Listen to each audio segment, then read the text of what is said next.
So welcome to this last talk in my series on the medieval church. We are not nearly finished with the medieval period, but we have to stop today, and we will at least complete our overview of the period known as the High Middle Ages and have a look at, well, the later Middle Ages, especially at the factors that contributed to the disintegration of medieval civilization.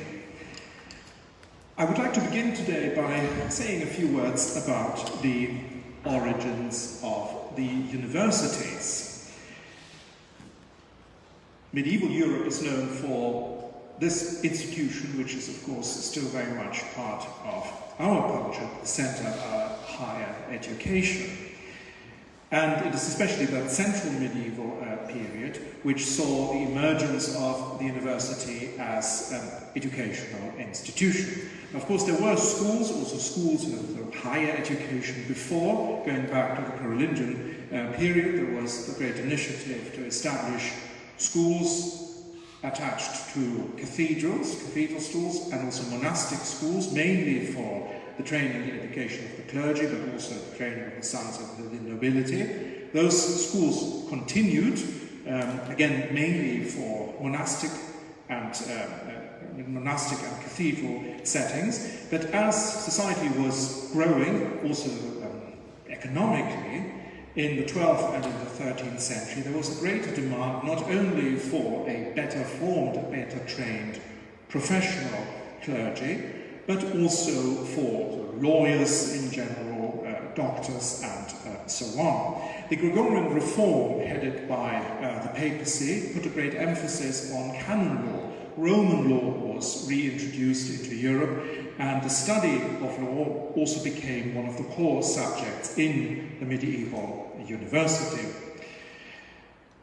The demands that were made on education very quickly went beyond the capacity of those cathedral schools. Some of them were very small. They had perhaps one teacher or a few teachers. Also, in these cathedral schools, you often had tensions between the schools, their teaching staff, their students, and the citizens, especially in smaller towns. In England, you have the rivalry of town and gown. That goes back to the medieval period. Students, university teachers at these schools as well often had a lot of privileges that really set them apart from the ordinary residents of a town, and hence that could often create tensions. So that meant that these schools migrated to larger cities, and it is in the larger cities where the first universities were found. Now, what do you mean by the founding of a university? It depends really how you define it. At a certain point, teaching started in an organized form, it expanded.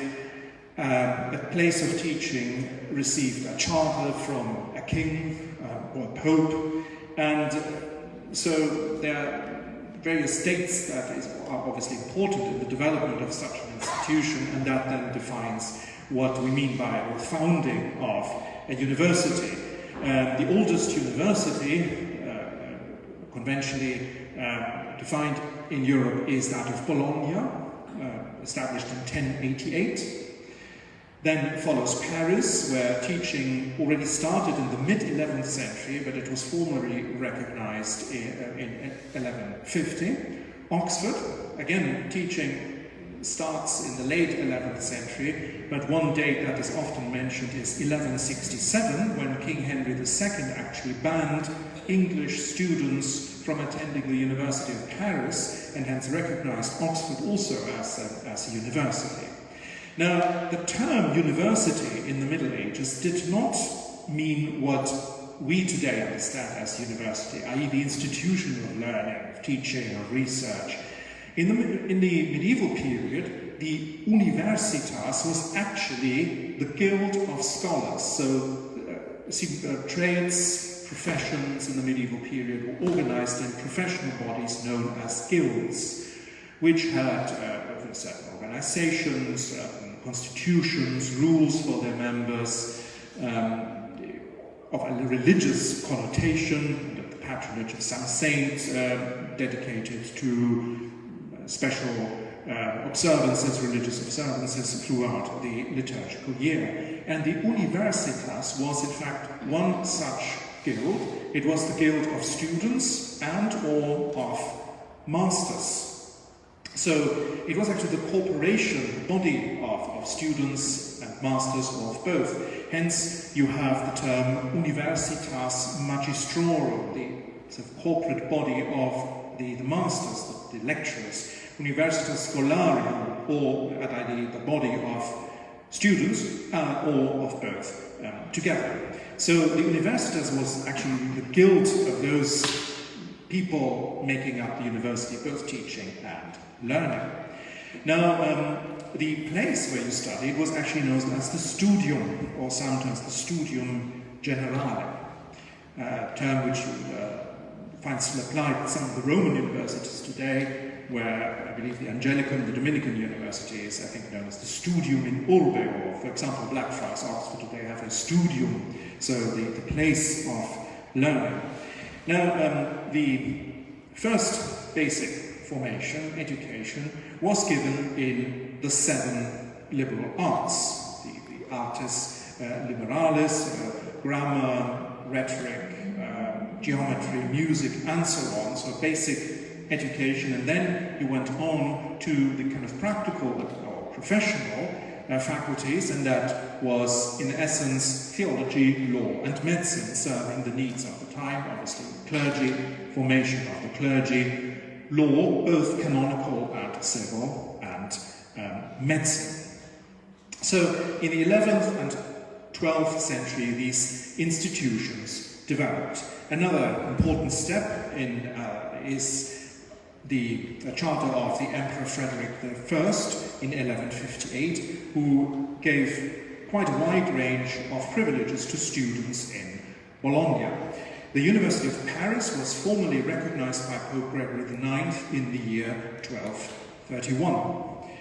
This was an important step in the history of the university because both the studium, so what we would actually call the university, the school, and the Universitas, the corporation of students and or teachers, were given a significant autonomy from legislation that would apply to the citizens of Paris, including matters of taxation. And these questions of legislation were very important in the Middle Ages. People of various ranks and classes guarded with jealousy the particular privileges they had, the particular rights they had. Just going back to St. Thomas Becket, the great controversy, one of the great bones of controversy about St. Thomas Becket, what set him at odds with King Henry II, was the question where clerics who had committed a criminal offence should be tried.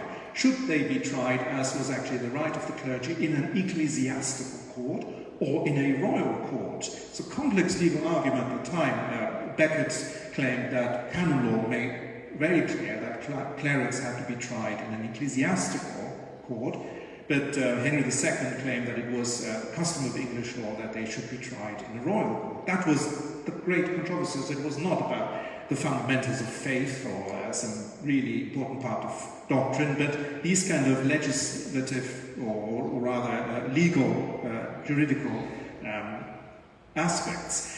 And so students had actually a very strong, independent life and position within a medieval town. Again, hence the tensions between town and gammon. Now, the development of the university intellectually coincided with the reintroduction of the complete body of Aristotle's works into the West. Now, some of the works of Aristotle were always known throughout the medieval period, including their commentaries for some of the ancient Greek authors, ancient Greek philosophers. But with the Crusades and more intensified contact with the Arab world, also Byzantine and Arab world, it's important to emphasize that, the complete corpus of Aristotelian work came into the West, and the Arab philosophical commentators. You see, for the Arabs, the Aristotelian corpus had become very important. That was mediated through Christian scholars, especially Christian monks, who first translated Aristotle's writings into Syriac. Syriac is a Semitic language that developed from Aramaic, the language our Lord spoke, and it was the dialect, Aramaic dialect of the city of Edessa in Syria, which then became the Syriac language, very important language, translated many works of Greek scholarship literature were translated into Syriac, and from there, from Syriac, then into Arabic. So the body of Aristotle's writings was introduced into the West and initiated a new era, really, in philosophy, very much domination of Aristotelian philosophy. Before then, it was really the Platonic pattern that was prevalent. This was not actually without controversy. In the 13th century, there were quite a lot of intellectual controversies in Paris about whether it's actually right to bring in all this Aristotelianism. In fact, in the early church, Aristotle was usually associated with heresy. And that lingered on, that attitude, for a while. St. Bernard of Clairvaux was very much opposed to the project, for example, of Abelard, the Parisian philosopher, who was one of the pioneers of the new scholastic method. But with the help of Aristotelian thinking, a very sophisticated and rigorous intellectual method was introduced into Western, into Latin philosophy, and that also shaped theology. You had a very highly sophisticated intellectual culture there, and that produced the great works of the scholastic philosophers and theologians, above all St. Thomas Aquinas, who came from southern Italy, so born near Naples, and was studied in Cologne with Albert the Great, also Dominican like St. Thomas, St. Albert the Great, and taught, among other places, in Paris, was the great light of the University of Paris, and in many ways his work is really the summit of medieval theology, scholastic theology. Indeed, I think he's rightly acknowledged as one of the greatest Christian thinkers of all time. So the development of the university, the rise of the university's emergence of Aristotelian philosophy, scholastic theology, was very much a distinguishing feature of the central medieval period, the 13th century. One of the great defining events of that period, which, as you will see, in some ways still shapes our Catholic practice, was the Fourth Lateran Council in 1215. And that is associated with this Pope here, Pope Innocent III, was born in 1161, became Pope at a young age in 1198, died in 1260. This is, by the way, a fresco from the Sacro Specchio in Subiaco, the place hallowed by the presence of Saint Benedict, which then was developed into this wonderful monastery, sort of right set into the rock. And this is a fresco not almost contemporary with Innocent III, so just painted a few years after his death. Now, Innocent III was one of the great lawyer popes. So we have Gregory VII, who is something like an evangelical preacher. Then, as we go into the 13th century, we have a series of lawyer popes who were also in favour of reform, but in a more measured pace, and great organizer. In fact, interestingly enough, there is this bas-relief of Innocent III in the United States House of Representatives chamber, where they have portraits of famous lawmakers throughout history, and Innocent III is actually among them. And that is mainly owing to the Fourth Lateran Council. So you hear a lot about synods today, and councils and synods were always a distinguishing feature of the Church, going back to the very beginning, the Apostles' Council, and the synods of the early Christian period. Now, councils have quite a diverse typology. Councils are organized in different ways. Some councils are sort of very much centrally prepared by, well, say, the Pope and the Curia, and then that program, which is carefully prepared in advance, is then dealt with in quite an efficient manner and agreed upon. Other councils start really from quite an indeterminate starting point, and we'll see there's issues there where you really have to see where the discussion at the council goes. The Council of Constance in 1414, which had to resolve the very thorny question of 3 claimants to the papal throne, was a bit like that. And now Lateran reform was very much sort of organized by the Pope and the Curia, but the Pope actually consulted bishops from all over the Latin Church in the years before. He summoned the council on the 19th of April 1213 to meet in November 1215, and he invited bishops, abbots, still important, priors, i.e. superiors of religious communities, but also kings and civil authorities. They were also part of the council at the time. And the bishops were asked to propose topics for discussion. This seems to have been a novelty at the time, but Innocent III wanted to hear what the bishops had to say. And with the input from the bishops, then a draft of the constitutions was prepared. Now, the aim which Innocent set forth for the council was to eradicate vices and to plant virtues, to correct faults and to reform morals, to remove heresies and to strengthen faith, to settle discords and to establish peace, to get rid of oppression and foster liberty, to induce princes and Christian people to come to the aid and succor of the Holy Land. So that last aim was really a call for a crusade, which really wasn't implemented, partly because Innocent died shortly after the completion of the council in early 1216, partly because the Crusader idea after the disaster of 1204 really had lost its original attraction and purpose. But really the Crusader rhetoric was employed for internal reform, internal reform and renewal. And in November 1215, more than 400 bishops from the whole Western Church attended. It was a very significant number at the time, plus religious superiors, so civil representatives. So the overall assembly is said was over 1,000 altogether. The council was held from the 11th of November, St. Martin's Day, to the 30th of November, St. Andrew's Day. So you have the liturgical setting always background, very typical of a medieval church. And a list of constitutions was produced, which had basically a twofold aim that was really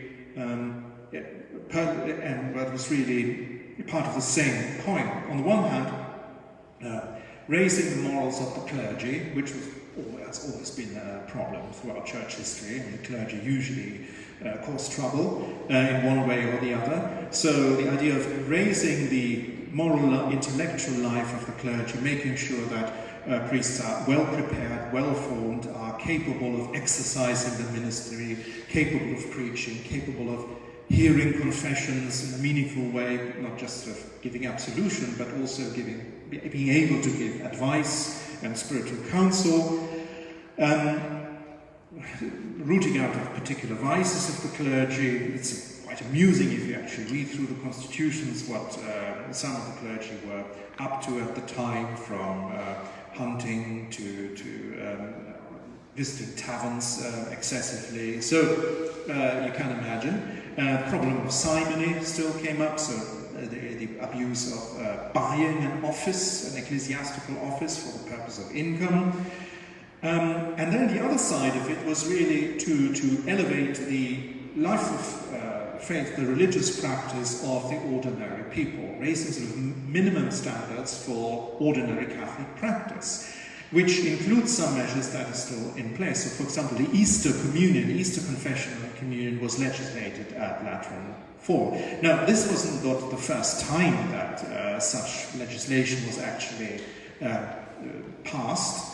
In fact, Lateran IV builds on a series of other councils, Lateran councils. This is the fourth Lateran council, Lateran being the palace of the Pope as Bishop of Rome, attached to the Lateran, which is the Pope's cathedral.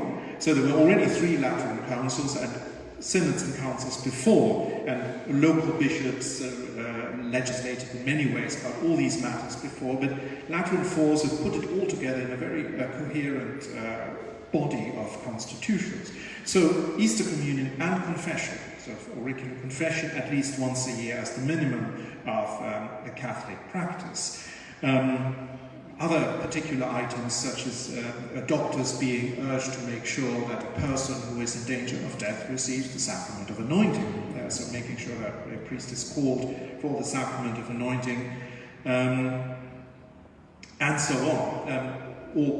Also, the Council tried to make sure that religious orders were actually run properly, so all religious orders were called to have an annual general chapter, so meeting of representatives of all the houses once a year to discuss important business, to decide on disciplinary measures that might be necessary. This was after the example of the Cistercians. The Cistercians introduced that in their own order, and that was meant to be followed by all religious orders in the Church.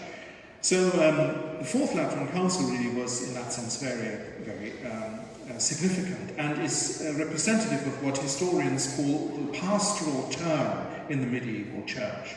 So preaching, for example, became very important in the wake of the council. Preaching, contrary to widespread rumors, was actually very popular in the medieval church, late medieval period as well. Perhaps not every priest in every sort of parish was really very able to preach, but many were. There were the orders dedicated to preaching, above all the Dominicans, but also the Franciscans. And in general, sort of pastoral care was very much emphasized at the Fourth Lateran Council, but in the context also of sound faith. So Lateran IV actually starts with a profession of faith, which is traditional, of course, but that's important, is the first sort of universal document of the Church that actually speaks of transubstantiation. It mentions actually the offerings, Eucharistic offerings, being transubstantiated into the body and blood of Christ. So this is the first time that this is sort of defined on the highest level of the Church's teaching office. Also, this time also the Pathos Albigensians, so there's a very robust emphasis of the goodness and beauty of God's creation. So Innocent III, a great pope, this is his tomb in St. John Lateran, so Cathedral of the Pope. He was not very popular in England, it has to be said.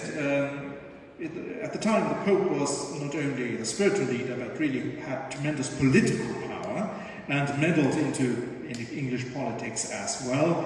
There was the disputed election of Stephen Langton as Archbishop of Canterbury. He was the candidate supported and chosen by Pope Innocent in 1207. That brought him into conflict with King John, who later yielded to the Pope, but Stephen then actually put himself against John. That whole episode led to the draft of the Magna Carta, the great Bill of Rights of the Barons, which is hailed as one of the great achievements of civil rights, human rights.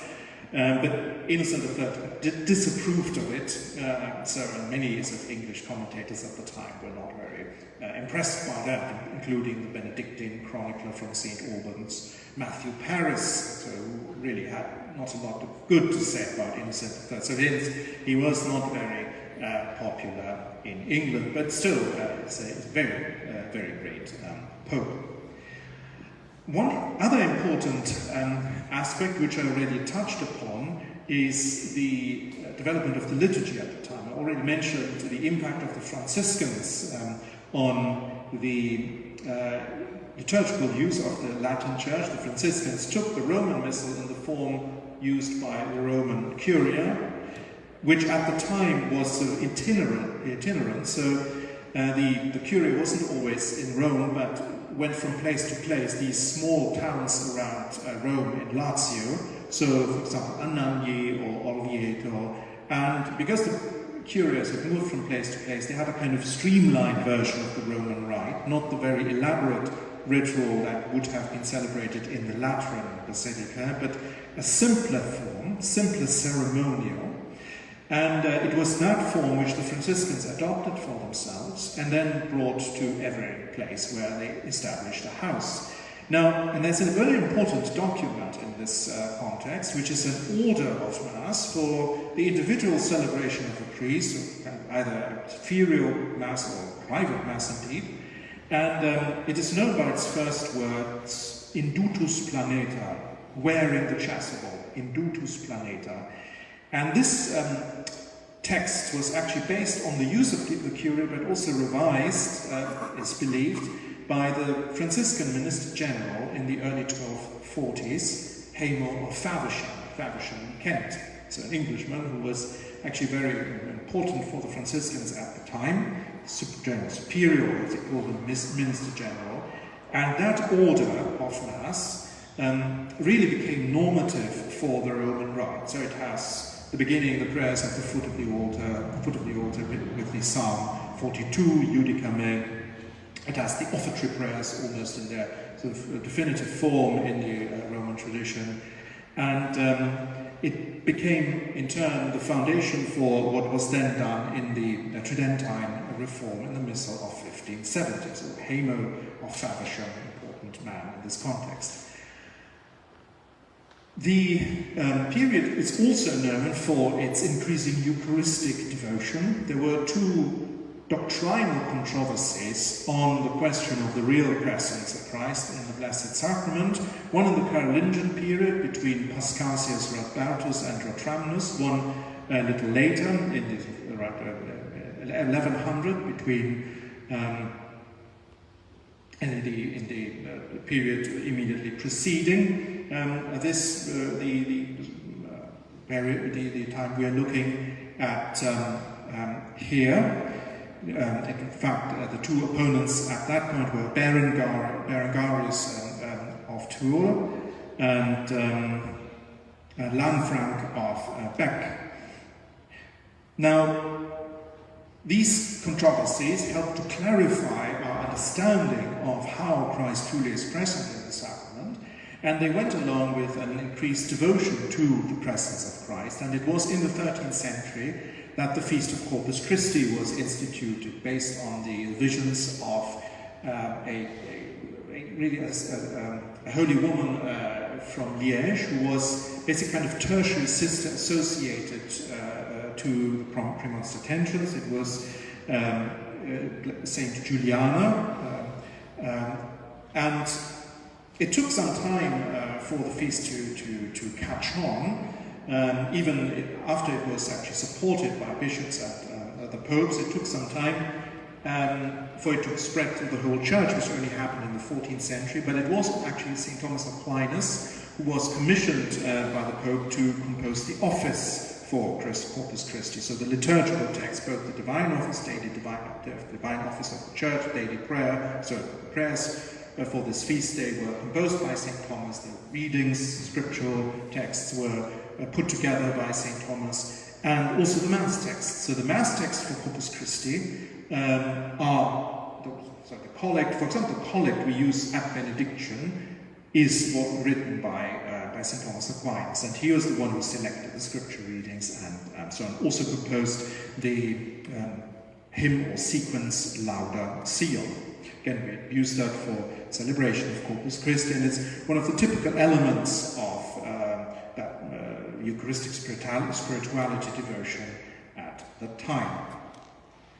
Now, we should, of course, go on a bit in our look at the medieval period, but since this is the last of these talks, I just want to give a brief insight into what happens next. And the later Middle Ages are often seen as a period of decay and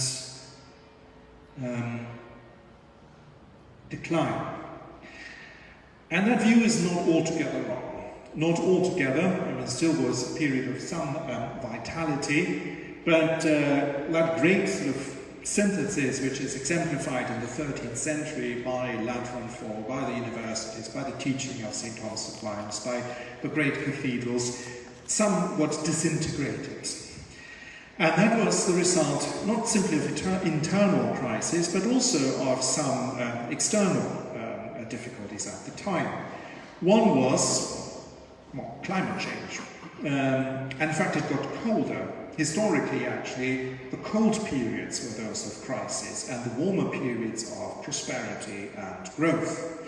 And in around 1300, sort of the climate changed. What became known as the Little Ice Age began. So in the early 1300s, you suddenly had a lot of rain, you had crop failure, you had several famines, for example, in England. And then you had the Black Death, the bubonic plague, which afflicted Europe. See here how the bubonic plague, you probably, historians think, came from some region in the Black Sea, and by ships through trade was sort of spread through the ports of Europe. So you see Venice, Naples, Genoa, Barcelona, and so on, through most of Europe. So the darker the green colour is, the earlier the plague struck, and then it continued. And that was a real pandemic that probably cost the lives of about 1/3 of the European population, and devastated cities, entire landscapes. Not only, because many people died, but also because the moral fabric of society really crumbled. I mean, chronicles tell us that basic charity, basic decency broke down. People didn't bury their dead anymore. People didn't look after the sick anymore because we were so frightened of catching the disease. That's the background to Boccaccio's Decameron. So 10 noblemen and women from Florence who realized how dangerous the plague is, retire into a country house and then tell one another stories to pass the time. So you had the tremendous disaster of the Black Death, which affected Europe sort of very, very profoundly in every way, materially, but also spiritually. So the fragility of human life became very, very tangible. And this little later you have these depictions of, say, the Dance of Death. I mean, this is quite a bit later. The Black Death raged, actually, if you go back to this map here, in the middle of the 14th century, so 1347 to about 1352, but it certainly caught the mentality of people, and so hence you have these later artistic depictions of the Dance of Death. So death is a great equalizer, no one can escape, and not even the Pope. So Dance of Death depiction from Val Seriana in Italy, which is a bit dark, but you see the skeleton actually has a papal tiara on the head, so that's the Pope. So he's not protected from it either. You had other crises. You had the 100 Years' War between England and France, which dragged on actually for more than 100 years. You had the Avignon papacy and the papal schism, which also shook the Latin Church. See, the popes moved to Avignon, which today in the south of France, but at the time was actually papal territory, so not part of the Kingdom of France. And there's a bit of a history in the course of the later 13th century, the College of Cardinals became more and more dominated by French cardinals, and it was actually the Pope who resigned, Pope Celestine V, who had quite an impact by appointing quite a few French cardinals. I mean, he's venerated as a saint, but his papacy was quite disastrous, actually, in that respect. And in 1309, then, the popes moved to moved under the pressure of the King of France, moved the curia, the papal court, offices, everything to Avignon. And then this massive papal palace was built there, which is still standing. Today it's a bit of an empty shell, of course, but it must have been quite a splendid residence at the time.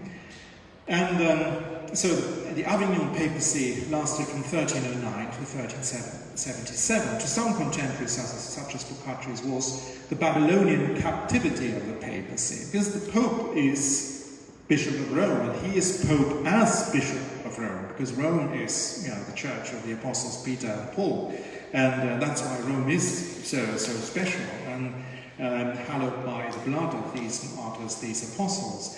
And I suppose the universalization of the papacy with Gregory VII and so on contributed to the idea that the Pope was a kind of universal bishop, and it didn't matter whether he was actually in Rome or somewhere else. But it certainly questioned the whole idea of what the successor of Peter, as Bishop of Rome, being the head of the church. So, but the papacy moved to Avignon. Rome still had to be maintained. It all became terribly expensive. Papacy, like any court, was in need of money and developed quite an effective bureaucracy for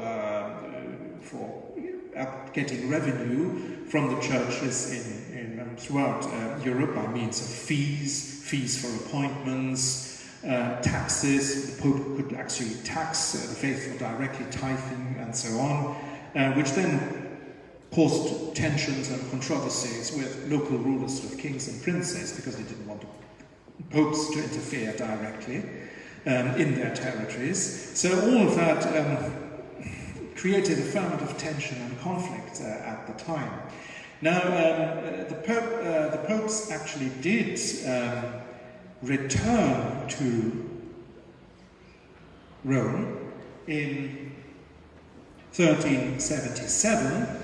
An important figure in this process was St. Catherine of Siena. This is from the Sala Regia in the Apostolic Palace in the Vatican. Wonderful fresco by the Renaissance artist Vasari, Mannerist artist, I suppose, be more correct. But you see, Pope Gregory XI coming back to Rome, so moving the papacy to Rome again in 1377, being guided by St. Catherine. You've seen St. Catherine of Siena leading the way. St. Catherine was one of these medieval women who were great prophetic figures who really had an enormous influence and almost enormous liberty to speak. If you read the letters which she wrote to Gregory XI, I mean, enormous confidence and freedom in addressing the Pope and sort of urging him to return to Rome. You have these charismatic prophetic figures in the Middle Ages, women of all, St. Hildegard of Bingen, St. Catherine of Siena, St. Bridget of Sweden,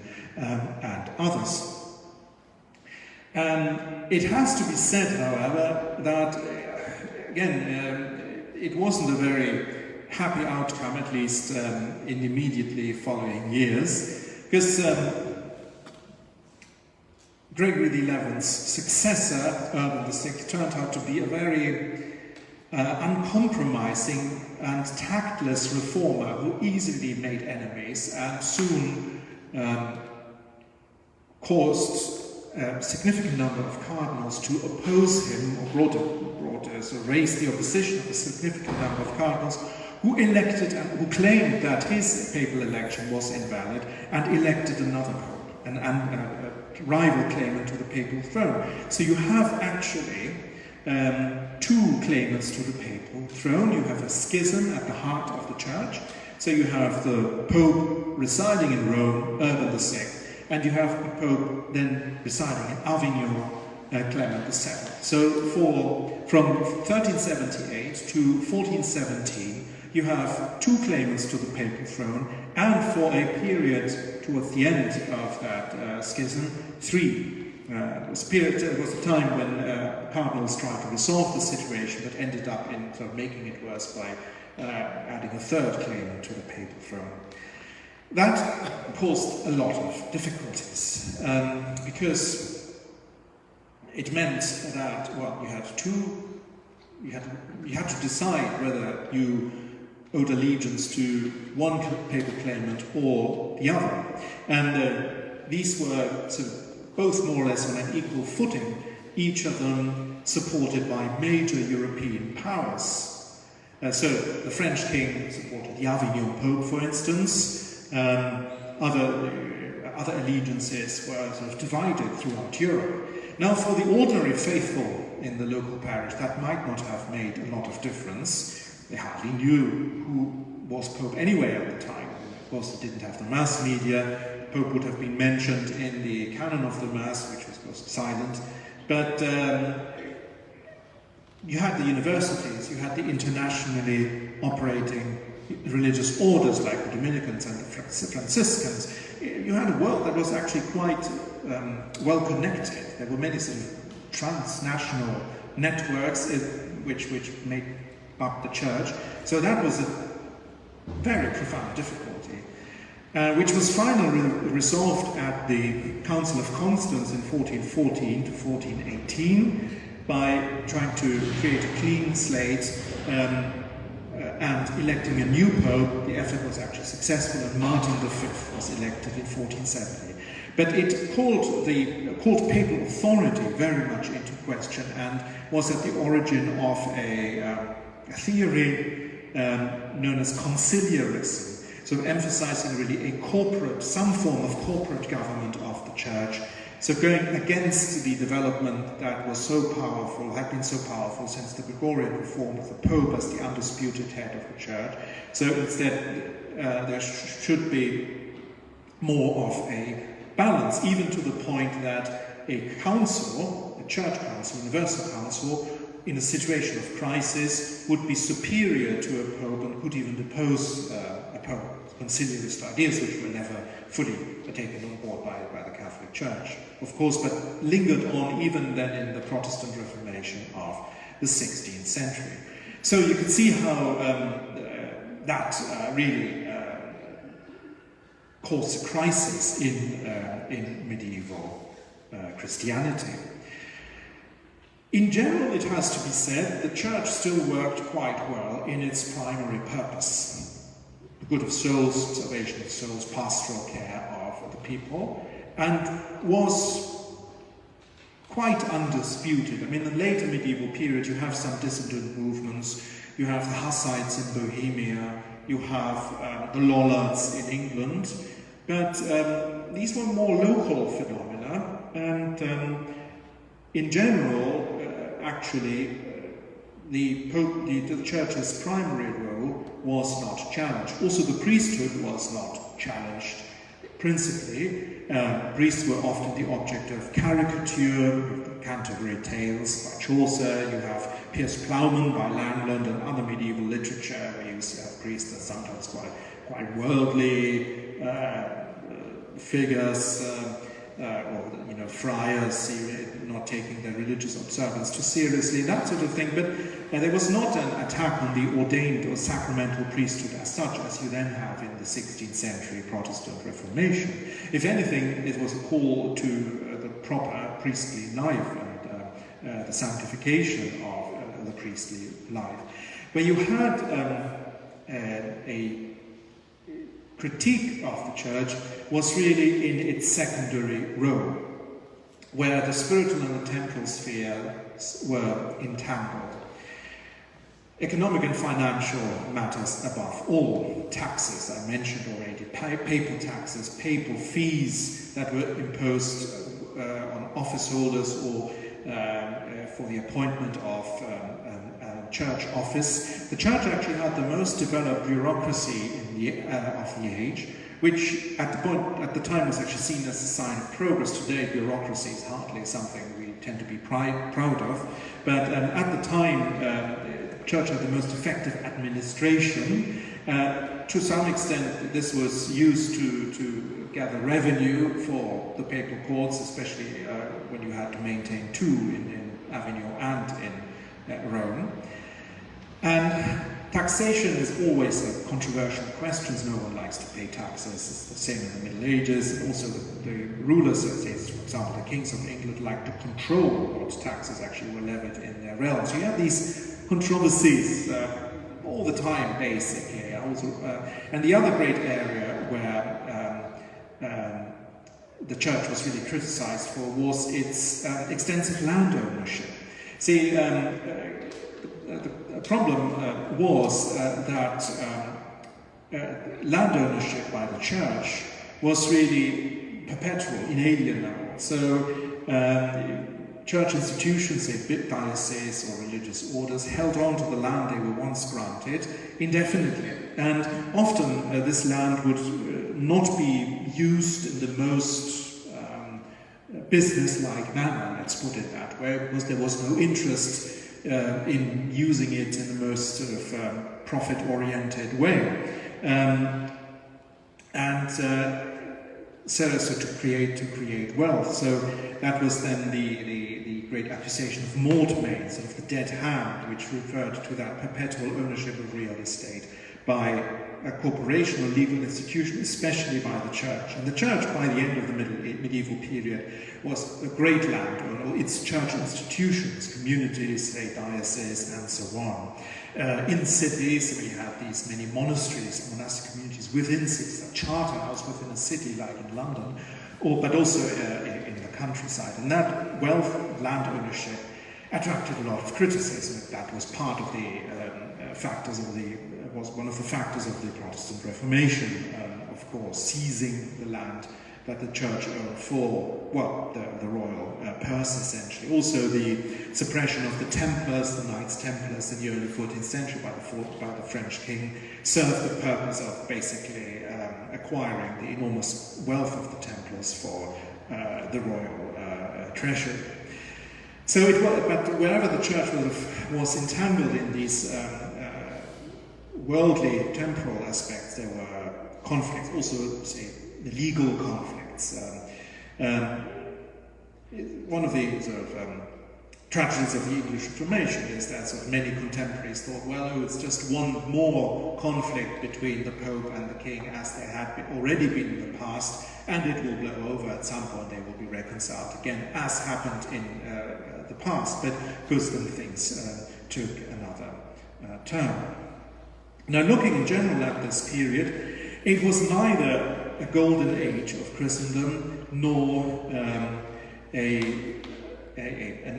mission age, or both views have been proposed. Sometimes the perhaps somewhat romantic idea of the 19th century that you have some golden age of Christianity to which we should return, propagated, for instance, by the architect Pugin and his ideal of the medieval Gothic church as the canonical style of a Christian church, like our church here in Brompton Road, of course. On the other hand, you have historians more recent, France, someone like Jacques Le Goff, who say that Europe was only superficially Christianized at the time, that paganism, pagan practices were holding on, that you had superstitious practices, also irreligion, sort of forms of atheism becoming stronger. Again, that's overstated, certainly. Especially the question of superstition is somewhat controversial, because how do you define a superstition? Where do you set the boundary between sort of normal religious practice and superstition? Historians from different backgrounds, Catholic and Protestant, will give different answers to that.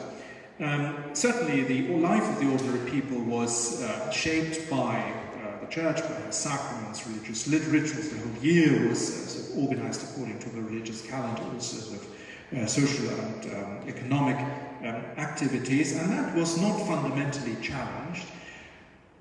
There were problems there was a very material spirituality attached to sort of material objects of devotions, overly too much perhaps, sort of relics, pilgrimages, indulgences. On the other hand, there was also an interiorization of the religious life, the movement known as the Devotio Moderna in the 15th century, sort of a personal sort of access to faith and the life of faith. Mystics shaped the later medieval period.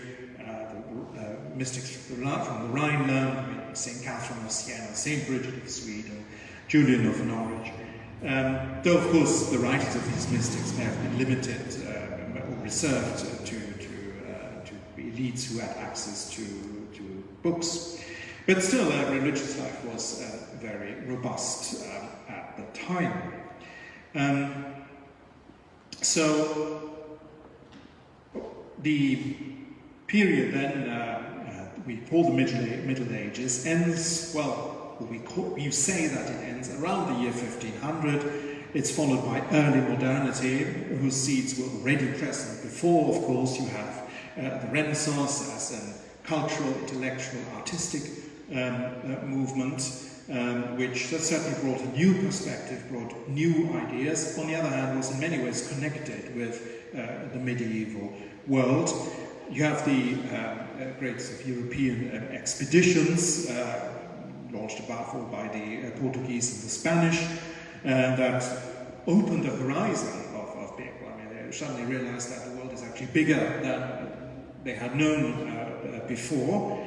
And you have the break of the Protestant Reformation, really Luther's thesis published in 1570. That certainly marks the end of the medieval period. I hope you have enjoyed this overview. Of course, there's a lot more that could be said. I do recommend to you the book I introduced in the first sessions, Lynch, the Medieval Church. For this later period, I actually would recommend another book which I didn't bring with me, but it's by Norman Tanner, recently deceased Father Norman Tanner, Jesuit priest from England. I think it's called the Late Medieval Church, Norman Tanner, which is really, in my view, the best presentation of this later medieval period, which was his strength also in scholarship. So you have a very good overview of the Avignon papacy, the papal schism, dissident movements, Wycliffe, the Lollards, and so on. So that's certainly where you can deepen your knowledge and understanding of this period. Thank you very much for